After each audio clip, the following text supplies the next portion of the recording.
How much does war cost? You can evaluate resources, money, lives. But one of the factors that I think is really important when thinking about the cost of war is opportunity cost. The things that don't happen because of the war.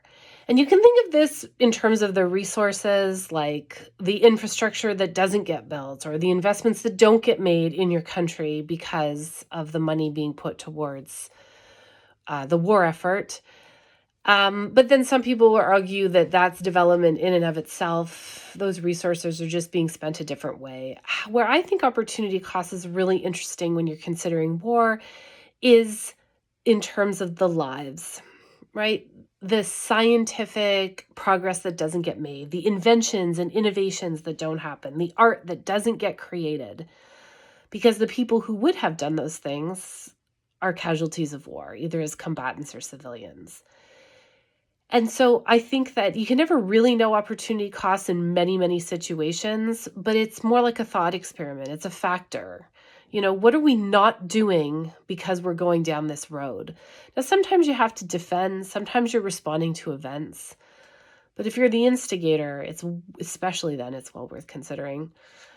The war that always drives this home for me, I don't know why, but it just resonates, is World War One. And I think it's because of the trench warfare. You look at how just like the fights, the battles over small pieces of land, just moving little bits here and there, and those trenches were so awful, and everything about it was so awful, and so many lives were lost. So the Battle of the Somme, 1916, over 1 million casualties, either killed or injured.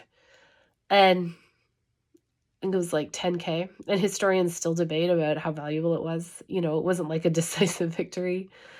And you think of over 1 million people who aren't then going to contribute in ways that they could have because they were caught up in that battle. And I'm not like, history doesn't repeat itself exactly, but there are definitely patterns based on human nature and how we are, especially.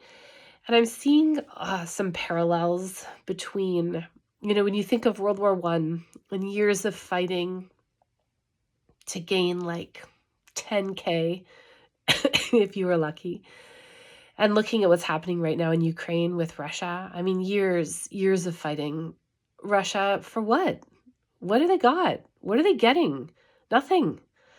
When you look at the opportunity cost of the lives that they're losing, the things that aren't getting done in Russia because of this effort trying to invade Ukraine, and all the posturing now about invading the rest of Europe, and you're like, okay, Imperial Putin, like, what's going on? Like, he talks about restoring Russia to its former glory. And on that note, I'm like, please tell me exactly when that was. Like, do tell.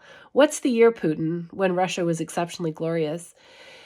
And what are you trying to restore? What? Go forward. Talking about taking over lands, like, it's just such an old-fashioned imperial way of thinking. And we have learned in the last century, as I actually think the Soviets learned pretty well in Afghanistan, it's really hard to take over lands these days when people don't want you.